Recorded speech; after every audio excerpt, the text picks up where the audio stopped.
Hello, and welcome to Trailforge Marketing, where we help entrepreneurs and small businesses build simple systems that turn first-time customers into loyal regulars.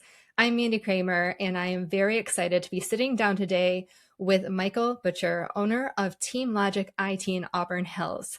He works with businesses just like yours to lock down that digital stuff that you didn't know was exposed. So all about security and making sure that your stuff is protected in the digital space. So we're breaking down exactly what's wrong with your business email right now, how to check your domain to make sure that it's healthy, how to avoid phishing, which has been really bad recently, and what to do if you've already been hit. So let's get into it.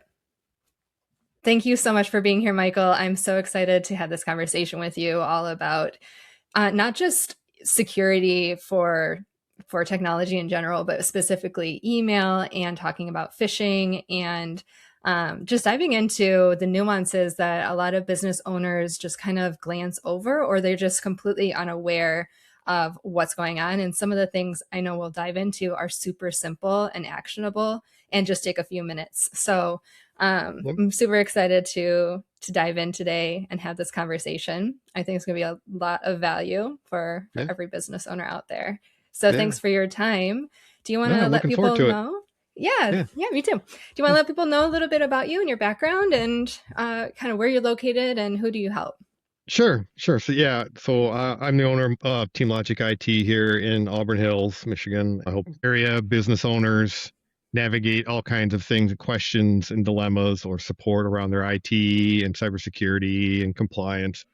I've been in technology for 30 years, got a pretty technical background, but also a heavy background in cybersecurity and compliance, especially in the last 10 years or so. Getting certifications, working through audits, and working for a small company, winning big accounts, and the challenges of the high expectations of large customers and the assumption of big security and technology programs and maturity and things that can be hard for smaller businesses to navigate. And so, that's part of what my mission is here, is to just focus on area businesses and helping them be equipped so that, IT's best case scenario is you don't even realize it's there. It just works. You don't really pay much attention to it. And that's kind of my goal, is to make sure that that's running smoothly and you're doing it safely. Nice. Love that. All right. Let's talk about, let's first talk about email, the free stuff. As an email marketing strategist for myself, I have always been advocating for purchase the professional email. Yep. I advocated for that for a couple of reasons, mainly for, well, it looks professional. It helps with your email deliverability. That helps with the domain authentication and all of these other benefits. But when I had the conversation with you, like a light bulb went off in my head, because there was a whole aspect of the free Gmail scenario that I just never really mentioned or even realized, and it's so true. So if you're listening and you have your business at gmail.com or your business at yahoo.com or outlook.com, if you are using a free email, Michael, tell me why that is so risky for a business right now.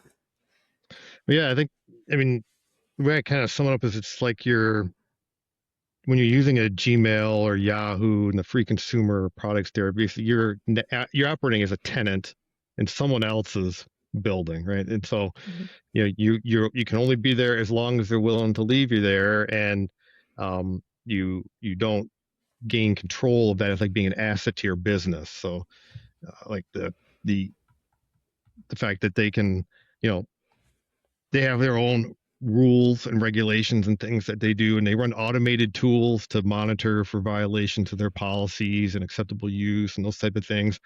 And through no fault of your own, you could run afoul of those processes and be locked out, and you're not going to have someone that you can just pick up a phone number and call and get it fixed. right? It's going to be, I'm going to go to a website. I'm going to maybe put in a request and like, so your access to those things can be really impaired. And if that's a key driver in how you run and manage your business, it can be pretty problematic in maintaining, especially because you build so many, you know, small businesses thrive on relationships with people, and the email that you use to interact with people is a big part of what enables those relationships. And so it's pretty risky, and the security functions that you can do and configure with it. Sometimes it's easy to look at free Gmail and versus like Google Workspace. Google Workspace, like I'm paying for what feels like as a user, kind of like it's the same thing. Like the inbox looks the same. My Google Docs, I can use Google Drive. It all feels the same. Like, why would I pay? Like, well, but there's security settings that you can do within there that can help protect you and protect your business. That also means that you own that asset of that email and all the archive and history there, and giving people access to it. If you want to sell your business someday, that's going to be part of what you're going to be handing over. And there's a lot more value when you own what you've got and what you're handing over, as opposed to just a consumer email. So yeah, it's definitely a lot of things to think about there. Yeah, yeah. Owning it. It's like you're building on rented land again. Yeah. It's the same idea with social media and why you don't want to be building everything on social media.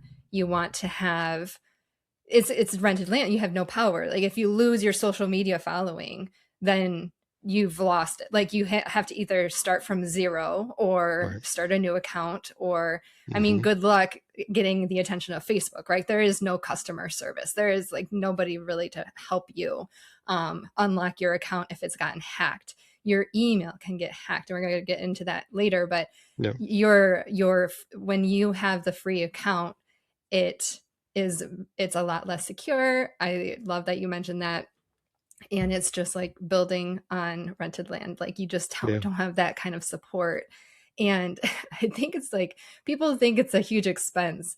Um, I mean, at the time of this recording, I think it's $6 or $7 a month to have the Google workspace. Yeah. That's pennies. Like it's just it's so affordable for that extra layer of security. Plus, you get all of the other benefits that we mentioned earlier, like the professional look, deliverability improvement, and all Mm-hmm. of those other benefits. Yeah. So it's kind of like a no-brainer. Yeah. But a lot of businesses will hold on to that like free. Oh, I love to bootstrap. I love to just see what I can get for free. But Yeah. what happens when you lose that account? What would you do if you lost it right now? Like if you tried logging into your phone right now and you got hacked and you can't access it, what would that mean to you? Like, what other programs do you subscribe to that you use your email to log into and you need Right. to reset a password? Yeah. Yeah.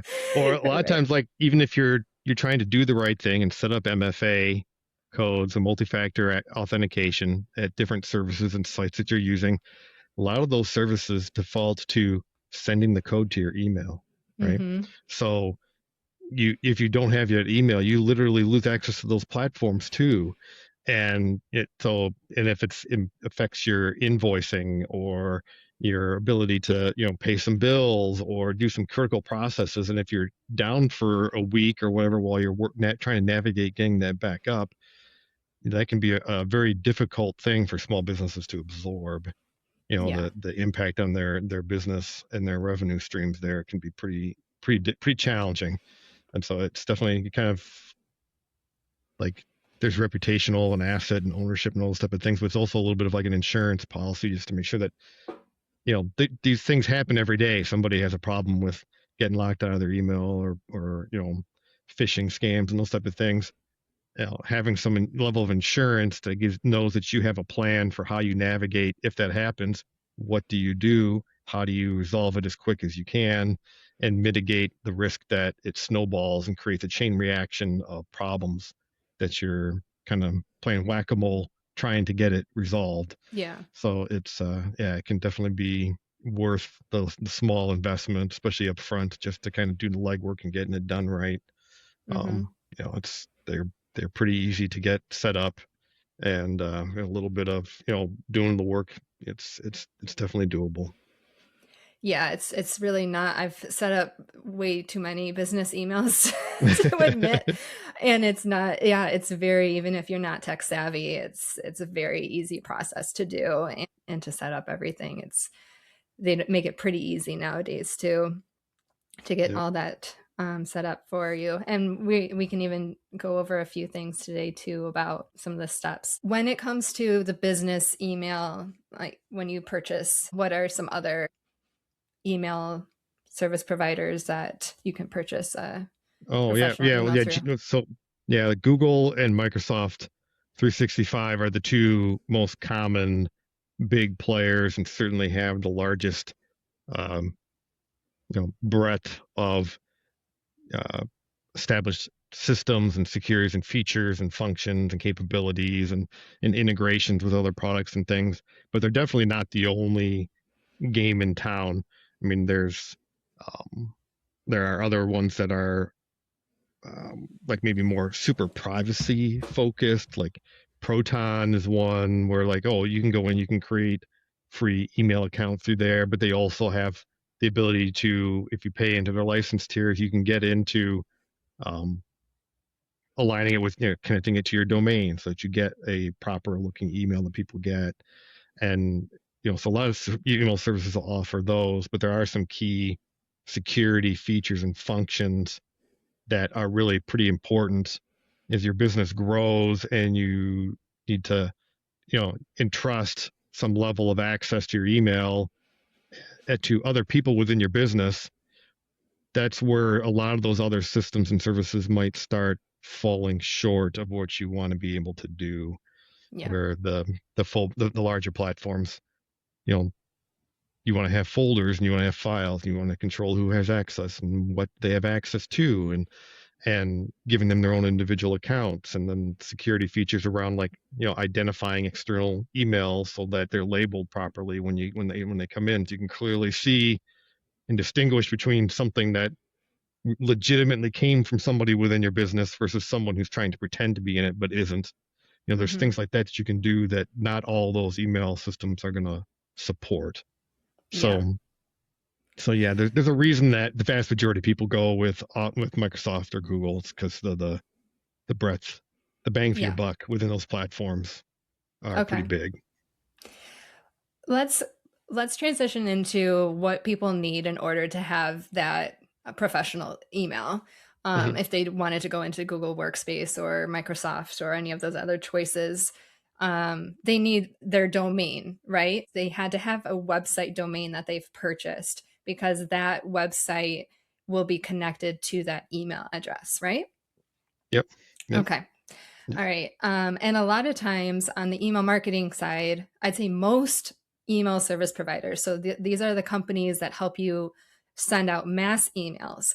Most companies require you to have an email that is connected to a domain. They will not let you mass email through their system if you have a free email account. So that's another also Right. benefit. Yep. Some do, but most will require you to go through that process anyway. So you have to have a website domain. You don't have to have, people may, you don't have to have it like published. Do you have to have it published, the domain published? Do you know? Or Um, do you just need to have the domain bought and owned? the domain it relates to your website, but they're not one and the same. They're really two different things. So you don't have to have a website in order to have a domain. The Mm-hmm. domain is it's like an asset, like any other part of your business that you would buy and acquire for it. The domain is an asset that you acquire. It's unique. It's a fingerprint. It's only allowed to be used and managed by the business or person who buys it. And that piece is what the email services are going to look for. Mm-hmm. So it doesn't have to resolve to a full polished website and all of that type of stuff. Yeah. Yeah, and certainly, and like the length of time that a domain has been around is uh, part of what gets factored into the reputation of a domain when it's looking at deliverability. Mm-hmm. So if you're someone who's thinking about maybe, well, if you get a domain and you buy it, as soon as that should be one of the first things you do when you know what you want it to be. because A, you want to make sure it's there and you can own it, but also the longer it's around, the better. Okay, interesting. So if people are listening and they're like, "Oh, I have to create a website before I even Yeah. like," Yeah. no, you don't have to do all of that. You just buy the domain, and then you can go through the steps of getting your business email. Yep. Um, all right, great. Well, you have a couple websites where if you do have a domain, you can check the settings of the domain to see if it's healthy. Can you talk through what value would that be for somebody? Like, why would somebody want to do that? And then maybe we can kind of share. We can look at my website and we can we can break it down, and I will be a Sure. test subject today, and Okay. we can check it out to see. But if you have a website, what do we want to be looking out for as business owners as far as the health of our website? Yeah. Yeah. So yeah, there's really, I mean, there's a good number of settings that can be configured on your domain, but there's really three core ones that come into play that are really kind of essential regardless of your size. If you really, and especially when it comes to email security, one is like there's SPF, DKIM, and DMARK or DMARC. It's like SPF is uh, kind of, Not the sunscreen. Not the yeah, sunscreen. no, it's kind of like defining, what you might call like a guest list, I guess, of who or what systems or services you've invited to be authorized to send email on behalf of your domain. So if you go and set up Google Workspace and you connect your domain to it, you'd have like one record in there that would explicitly say the SPF is configured to say only Google's services are allowed to send emails from this domain. So receivers will be able to kind of, I know whether or not it came from an appropriate service or not. And that kind of comes into play. Like if you're going to use, MailChimp or, some other type of email campaigning service, you want to add them to your guest list. So you're going to want to make sure that your SPF settings on your domain are set to identify that service as a legitimate sender for your email. And that helps build the trust and validation of it. And like when people are looking, systems are always trying to monitor for scammers and phishers and all these things. And this is part of what they're going to use to evaluate whether it's an authentic email or not, is those SPF settings. Okay. And the DKIM is like a way of tracking and asserting that the email actually came from who you said it came from. So Hmm. it's got some technology in the back of it to basically say that no one's pretending to send it from Google, no, it actually did come from Google. And then the DMARC settings are basically, what do you do if you receive an email and you're not on my guest list and you haven't certified that it came from where they said it was coming from? What do you do with that email? And that's where you have it's kind of like the bouncer at your party. You might look at it. It's like, okay, are you invited? Are you allowed to come in or no? And what do you want to do? Do you want to say, well, let it go in? Or maybe you just say step to the side, or do you want to just block it altogether? And then you can also set up so that you would be notified in the event that someone is trying to spoof your email so that you could then identify, that someone is attempting to do that and maybe pretending to be you while they're working or talking to one of your employees or one of your partners, one of your clients, one of your vendors. Um, that's a way that they try to trick people into their phishing scams. Is that so? Those are the key parts of it, and those websites are free services where you can go and put your domain, and it does a check, and gives you a report back to kind of say how does it look from your end when you're looking at my domain, and even like sending an email. What does my deliverability look like? What does my reputation look like? It can give you that feedback on it. I will say that Wix, um, it has amazing tech support, and Yep. even the email service providers, they all have their special rules, like you said, and they will get if you just contact their tech support, you would be very surprised at how quickly they will get back to you. You can get on a Yep. live chat. You can they know their systems. They know their Right. systems really well, and they will be the fastest to probably be able to help you in those circumstances. So don't hesitate. Don't think like, oh, I don't want to get on tech support. I don't want, you'd be surprised at how helpful these companies are getting. It's like customer service is one of their focus points in their business, because I've just been really impressed with the advancements of customer service and tech Yeah. support and some of these tech companies. And it Yeah. doesn't take long. I would say you can set it up in a couple, in like an hour or so, just Yeah. to get everything set up, and then you're done. And then you can just leave it and forget it. Yeah, I totally agree with that for sure. That Yeah. they would be very helpful in that. Like they know their systems, they know, and you're not going to be the first person going and asking these questions, right? Like Yeah. that's part of what they're there for, is to help people get onboarded and up and running and happy with their service. And so they definitely will be eager to help you, I'm sure. Can you share your screen and walk us through the different ways somebody can check their website to see the health of their website, and Sure. also the health of their email? Okay. Yeah. Okay. Cool. Okay. So this website here, Power DMark, they they have a lot of different services and things that you can subscribe for, but really the core of it that you can do just for free, just to kind of get some feedback or analyze your domain configuration. It's going to look at your DMARC and your SPF records set up, your DKIM. There are some other, components that it will also track that can be a little more advanced. Most like the BIMI check, and like especially the encryption pieces of it. I mean, those can be important for sure, but 90% of what you're going to be concerned about are these three: the DMARC, SPF, and DKIM settings. So if we just go in and put in a domain and let it Oh, run I'm the so run the nervous. Oh, it's weak. yeah, No. well, see, yeah, so but it's yeah, it's like we can go through. But yeah, so basically it's going through looking at, you have a valid DMARC setting, Hmm. right? Um, the valid SPF, DKIM, those are set. You don't have the encryption set, but if you're using Google and Microsoft, they have built-in functions that cover your bases in the vast majority of scenarios for, small businesses, unless you're getting to some more advanced, like if you're getting into compliance, you're doing work with the government, and you're traversing and navigating really sensitive information, and you need to make sure that you're 100% as much as you can and be able to prove it and demonstrate it, then you can worry about those things, but not for the vast majority of cases. Okay. So yeah, we can look and see what it says to fix.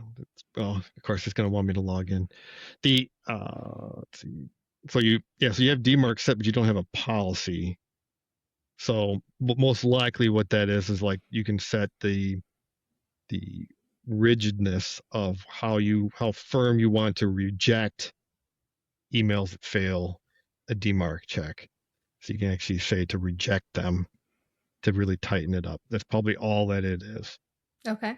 But in general, yours is way better than the vast majority of cases. I know I just this morning I went and randomly checked a couple, and they don't have any of these passed. Right, Oh, okay. so it's yours is in very good shape, very good Oh, that's shape. good, because I see Yeah. 60% weak and I'm like, oh. Well, you take that always with a grain of salt.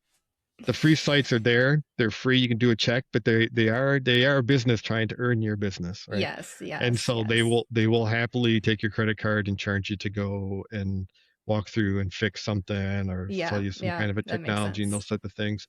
But it's all doable without having to um, subscribe to services. Hmm. So there are services that can improve and do more in terms of securing your email ecosystem, but the domain configuration itself, for most small businesses, this is all that you would need, is getting these Okay. things let up. So, Okay, I like that yep, perspective yep, comparison. So it's evaluating my domain connected with right, my email, yep. or both, If or it's just looking at the domain, So Okay. if I go into like this is one where you can actually you can actually take this email account and you send and basically it just randomly creates this custom email.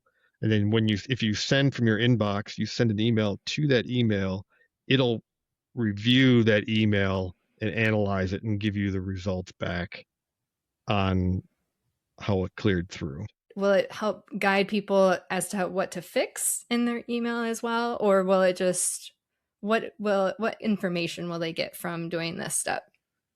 A lot of times you can take their feedback and then do Google searches on how do I fix these changes, and you can find steps that'll walk you through it, even if the tool itself doesn't do it. Mine came through, it can tell just because of how it got my email. It knows, well, I sent it through Microsoft 365. It's checking my DMARC, my DKIM, SPF records, the compliance, the policy check. These So, three that they put right at the top are the main ones that you want to yeah. be concerned about. So a business that has a high score, what benefits do they get? And businesses that have a low score, what impact does that have on their email?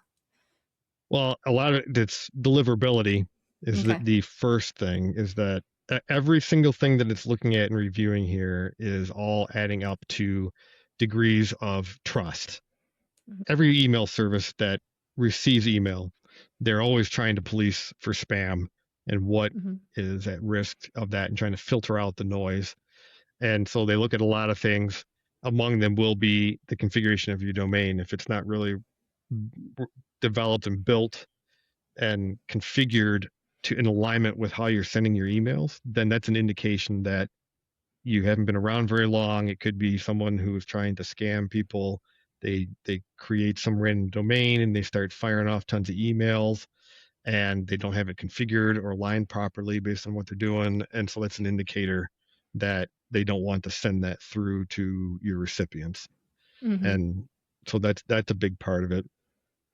The other part of it is phishing. So like you want to when people get an email and they are trying to decide whether or not it's legit and they're scrutinizing it, they'll do things to spoof your domain, pretend to be you or pretend to be other people within your business in the hopes of getting them to do things.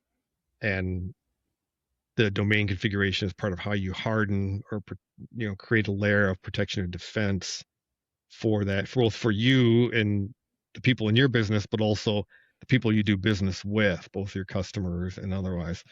And so it's an easy way for them to, you know, try to pretend to be you if you don't have these things configured properly. So it's an important part of that process. Yeah, that makes sense. I in one of my trainings I've done, I haven't gone into like the deep details that you have today, but I've talked about email deliverability as like like an aura like around you. Yeah. It's like Yeah. it's not like a credit score that you get. It's not like something that you can just it's not a very tangible thing. It's all of these different systems in play all around you, like Yeah. the systems that you've broken down today with the DMARC and DKIM, SPF. Like these are all different systems that are talking to each other, and the reputation that is built between these different stakeholders essentially inside your email marketing and your business and domain all mixed together, that is like an aura that you create around your business. And the healthier that you can have that, the better your business will essentially be in regards to being able to send email that lands in an inbox, or to be protected against scammers, or Hmm. to have these things happen to you technology wise, for your business. It's like a kind of a hard concept for a lot of people to grasp because it's not very tangible. But when you're able to make small improvements here and there, even if you make a mistake, you can start to still improve the health of your and improve from your mistakes. Yeah. Yeah. And nothing is really permanent if you just keep moving towards those better choices in your business. And so anyone who's listening or has they go on these things and they feel defeated, there are ways to improve. There are ways to build up your health. It just takes some time and it takes some consistency, and you will get there, but you have to be patient and you have to look at multiple aspects, this being one of them. I think it's a great segue into phishing. Do you want to talk about that for a little bit? Yeah, a lot of the challenges around email deliverability that we try to make sure we're doing everything right. Well, those things were built into the technology and evolved into the standard process around domain management is around trying to fight people trying to send emails, pretend to be people, doing the phishing campaigns.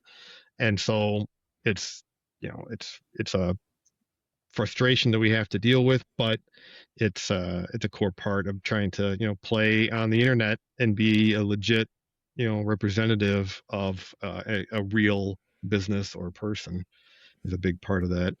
And part of the one of the side effects of putting those controls in place is that it makes it harder for hackers or phishers to try to spoof and pretend and send out their malicious emails to just create a domain, you know, and 5 minutes later spam out, if they start sending emails out to thousands of people within, the same day they create their domain, that's going to get flagged right away. And they're not going to get show up in anybody's inbox because Google or whoever's going to know that that's not legit.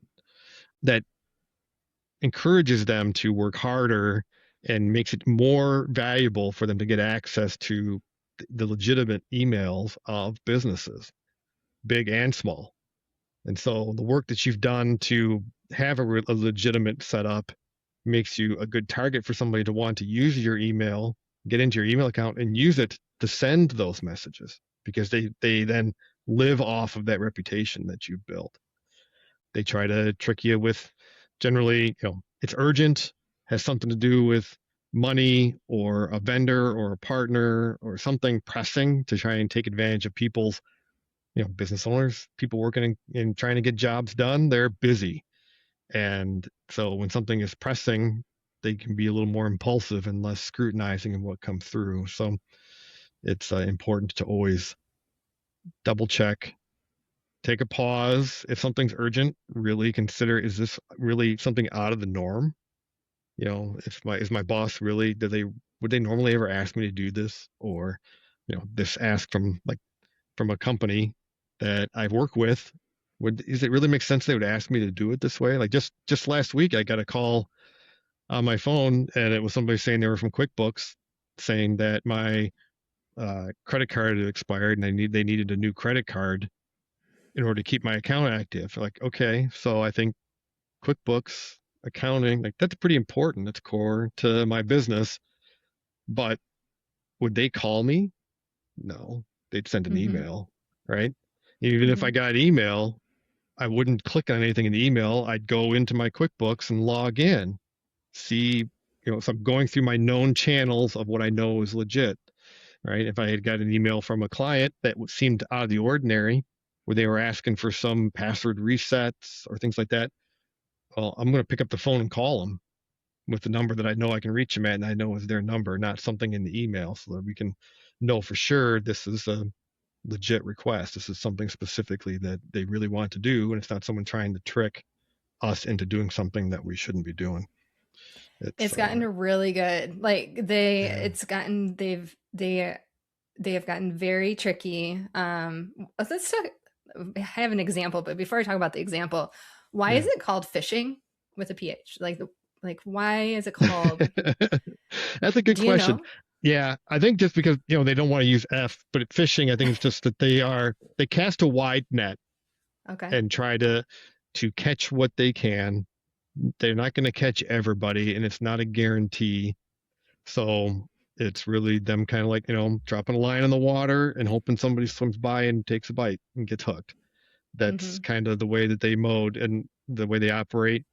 And it's the businesses that have the weaker defenses that get caught by it because especially with technology nowadays, like I said, it's not like the old days with AI. Now it's so much easier for them to just tailor their messaging for their audience. So you have Mm-hmm. to look at what's the vibe or the sense of the intent behind it, and is it something that really is concerning or questioning? Are they asking for something out of the ordinary? Making sure that if there's links, you hover your mouse over those links to see where it's actually going to route you before you click anything.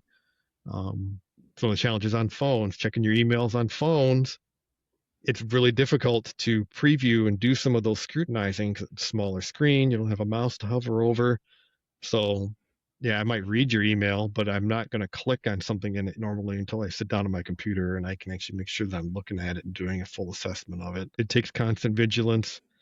And as your teams grow, it's important to make sure that they're coached and taught Yeah. these things, right? And the importance of Yeah. it. And it's not just like a onboarding one time thing. Businesses that have, if you have compliance and you're trying to comply with certain security standards, or if you have cybersecurity insurance, all of those things are all going to talk about at least annually doing some kind of coaching session.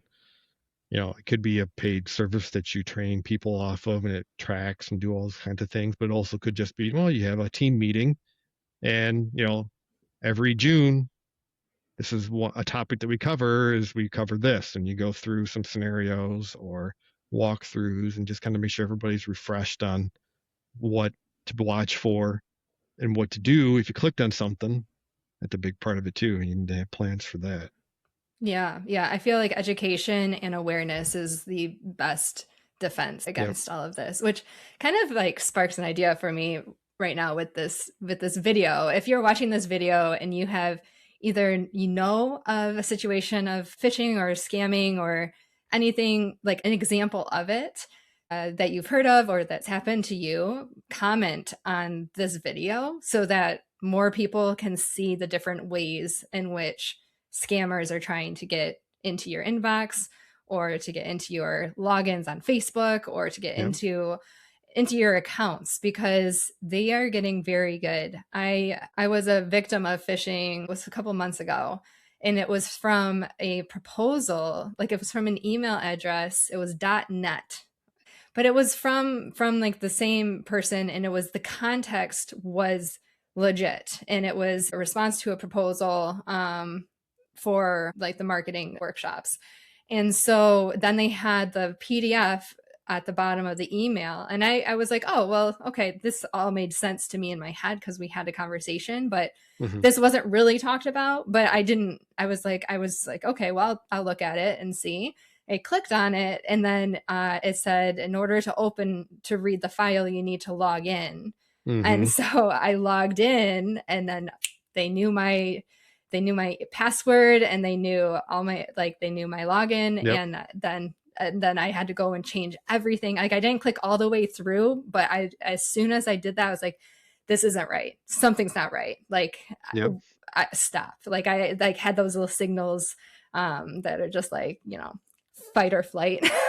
Yes. Yep. And it's Yeah. just like, oh no, no, no. And then so Yep. I realized then, and I looked back at the email, I saw the .net, and I was like, oh no, like, oh, Yep. I'm usually so cautious. Like I'm usually the one that will never click on all of those. When I was like employed and back in the schools, like they would do these tests, or like we would get, people would try and get into the system all the time.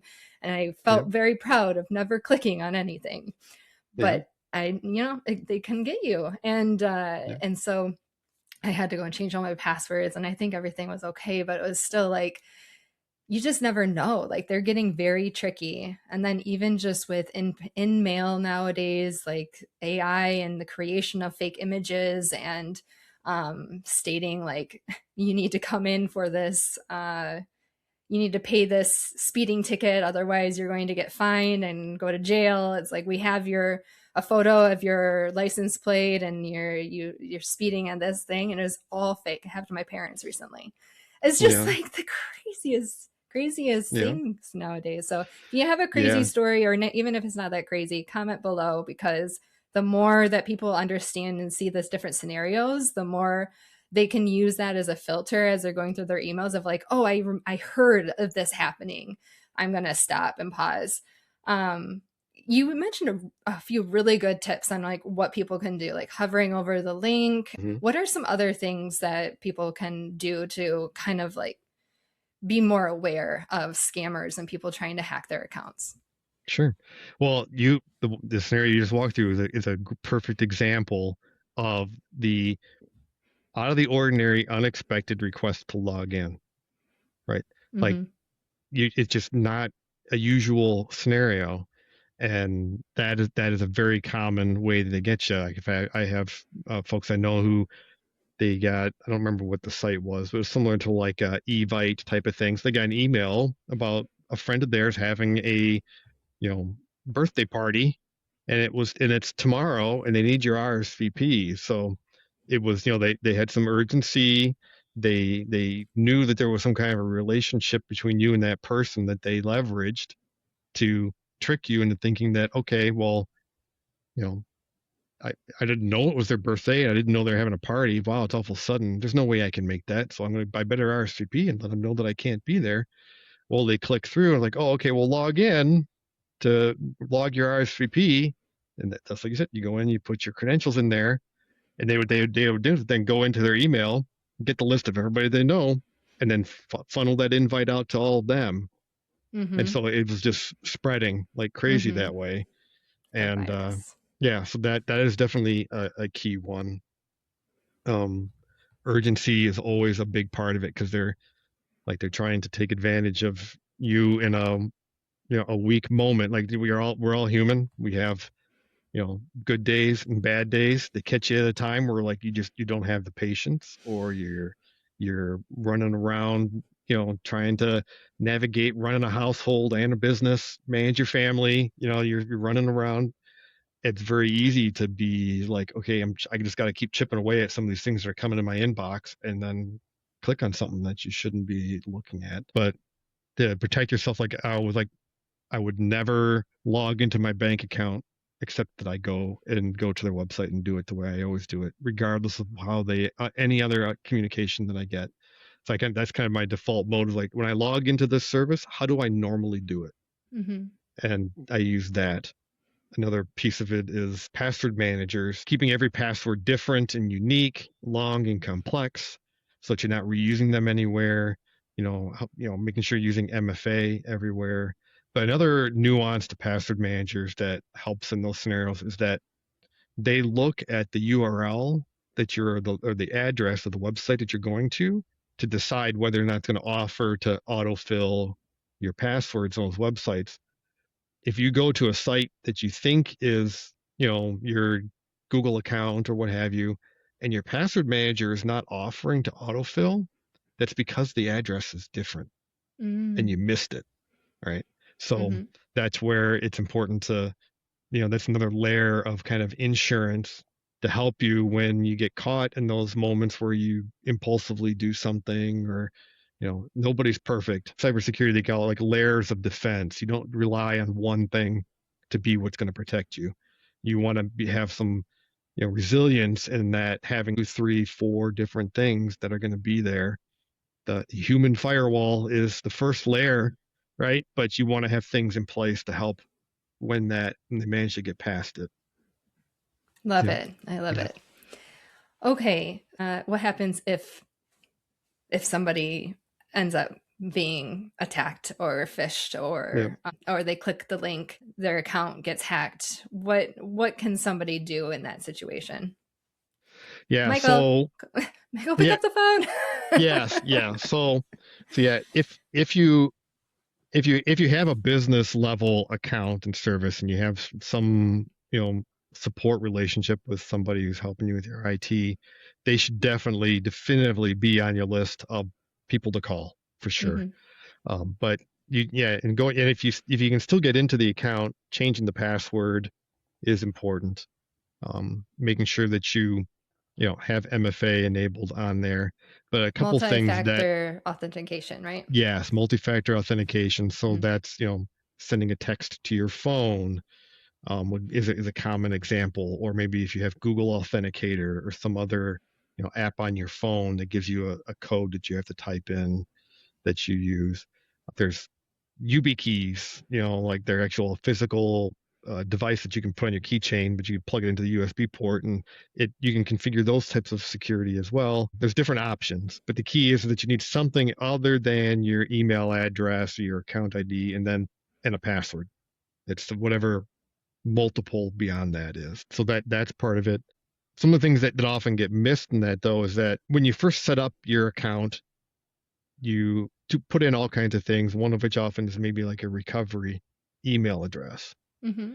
You want to go and check that that's still what it should be. It hasn't been changed because someone who got into your account may change Oh, that to okay. them.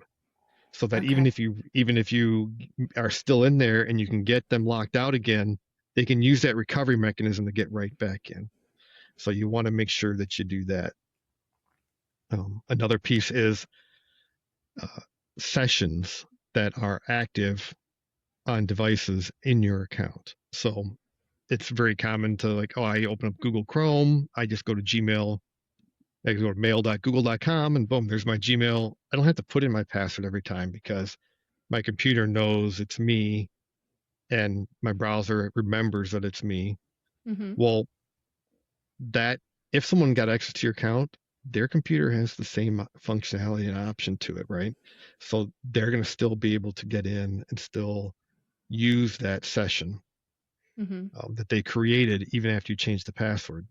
So you want to go through and make sure that they're they all like Google, Microsoft, they all have places where you can go in and find active sessions, and you want to force them to log out, Oh, all of them interesting. across the board, every single one, Okay.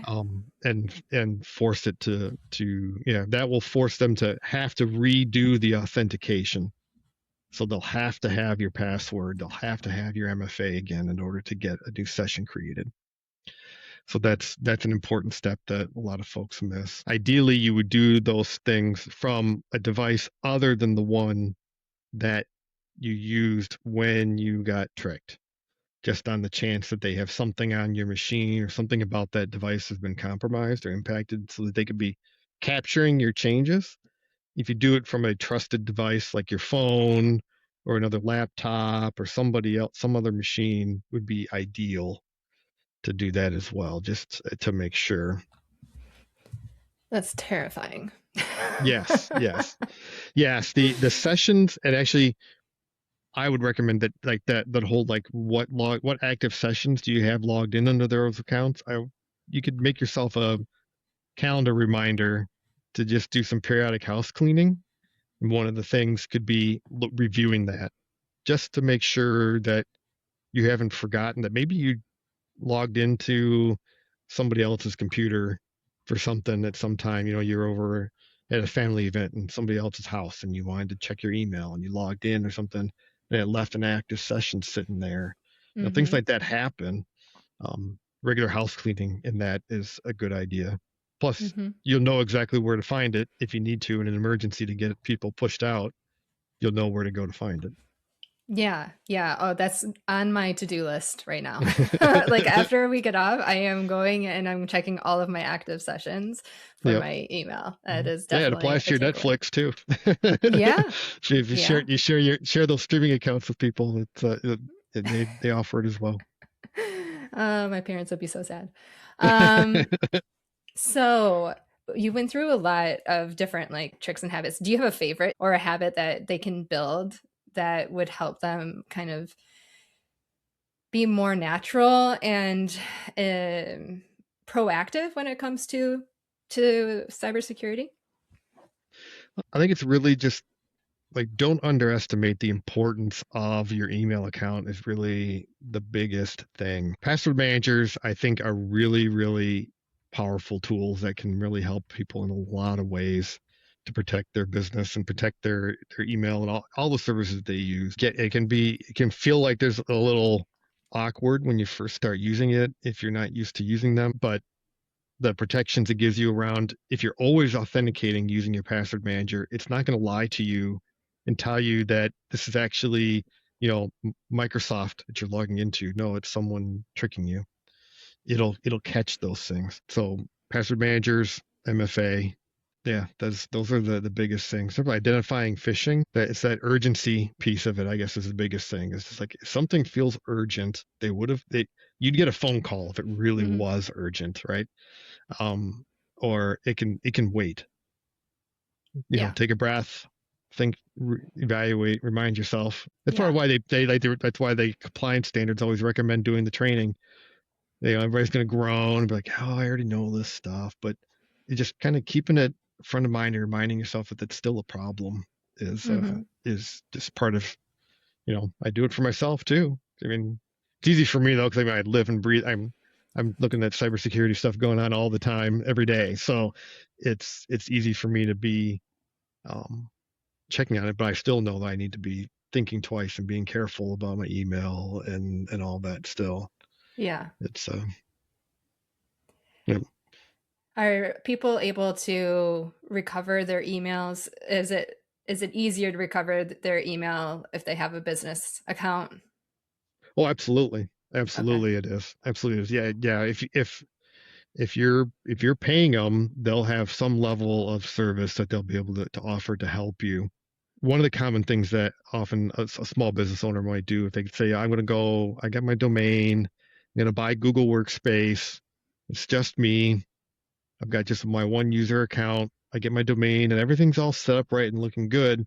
One of the things that's left hanging is that email account is a global administrator on your whole workspace.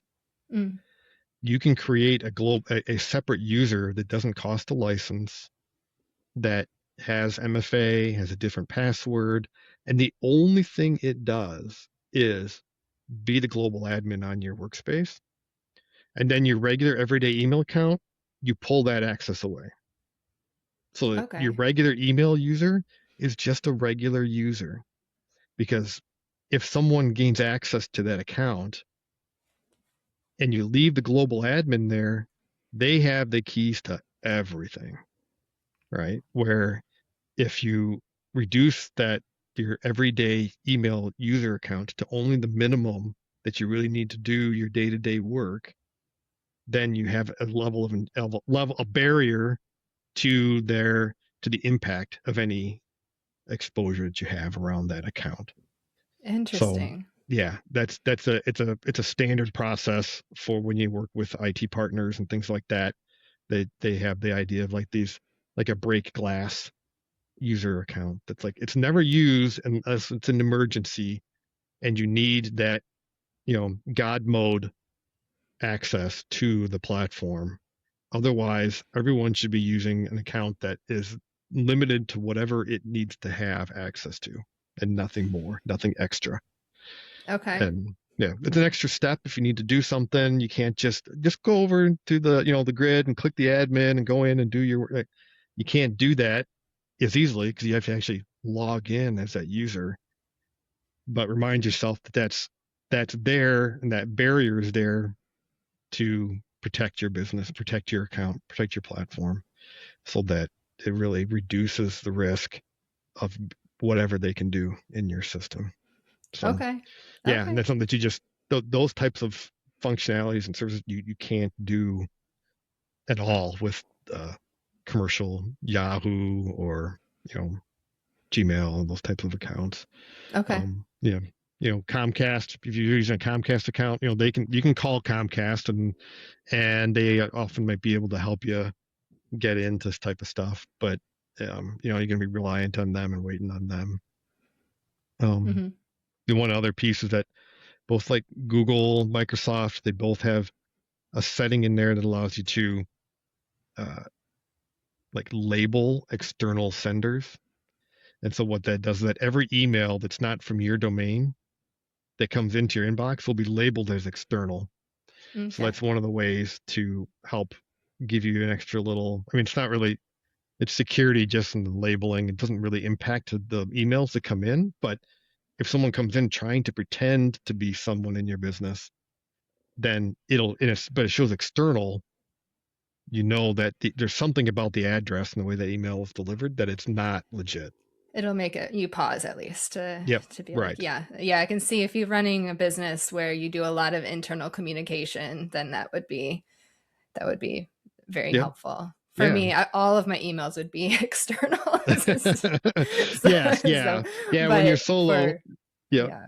Yeah, but as soon as you have somebody you're going to start delegating work to, Mhm. they're going to be exposed to pressure from their boss to get Yeah. things done quickly. and that can open up the opportunity for someone pretending to be their boss gets them to do something they shouldn't do.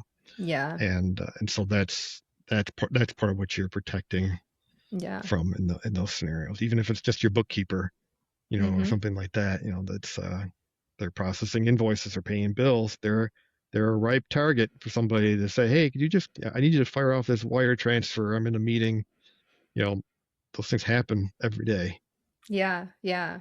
Well, yeah, I might need to be booking a one-on-one with you to do that layering part that you mentioned in the Google space, Yeah, because yeah, that's definitely something that I want to set up. I think I have everything else, but that was one thing that I didn't. That's new to me. So thank you for sharing that. So you help businesses with their regular like IT, helping them run smoothly. Like ideal situation, they don't even notice anything is wrong all the time. So I understand you help set businesses up, but talk a little bit more about what other things that you help businesses do and how can people reach out to you if they listen to this episode and is like, oh, I think like I would like to reach out to Michael to get some like individualized feedback on my sure. situation. Well, yeah. So I mean, kind of like be the IT advisor for businesses who don't have a full-time dedicated, IT department that has expertise in all the different, aspects of their business and how they're doing things. I can serve as that advisor. So let's, even if it's something like, I don't even know what kind of laptop I should get, what's a good one, to, what kind of endpoint security am I running, or how do I minimize downtime? And downtime is kind of the umbrella conversation, I guess, in terms of IT. In the best case, you don't even know that it's that, when IT is working great, you don't Mm-hmm. even know what it's really doing or think about it. But when it's not, then it's a huge problem, Yeah. right? And so part of my role is to just think about all the things that you don't have the bandwidth because you're trying to run a business, right?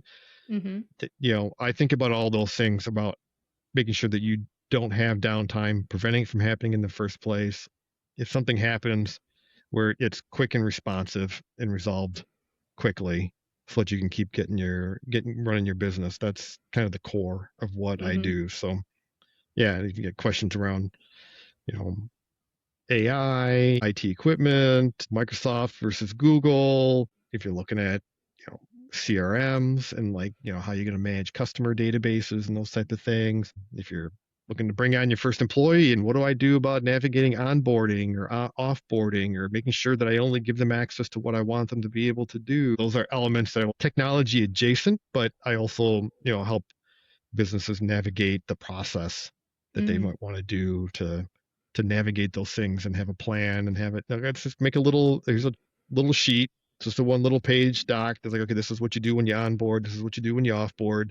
Make sure that we keep it up to date and check in once in a while. Those types of things are what I do as well. Okay. Yeah. Huge spans. I think also when it comes to IT, business owners don't realize that they need it until something's on fire. And Right. so they're like, oh my gosh, what happened? I don't know what to do. Something's broken. I think that this conversation, hopefully, people will know that okay, Michael, someone I know I can trust. I like because there's so many IT companies. There's so many different people that say that they know IT, or that they say that they can help. But this conversation has definitely shown. Yeah, Michael is one to trust. He was also Yeah. on one of the 5 AI panelists along with me in our local community to help small businesses with AI. So if you have any AI questions, he's definitely one to talk to about that. So that was really cool, and that was a fun thing to do with you. Yeah, that Um, was a lot of fun. yeah, yeah. Well, this was awesome. We went through a couple different links. We'll make sure to add those into the show notes and into the descriptions of everything. Where can people find you, Michael, if they want to get in touch with you?